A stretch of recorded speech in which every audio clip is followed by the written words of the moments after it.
Welcome to watch today's fresh home. On the Champs Élysées, a 39 square meters and its large terrace. In an emblematic district of Paris, interior designer Léa Fournié has given this small space a chic and enveloping Parisian identity.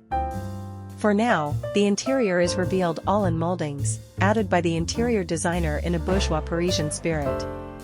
As we only had 39 square meters, we decided to design it like a beautiful hotel suite, explains the interior designer.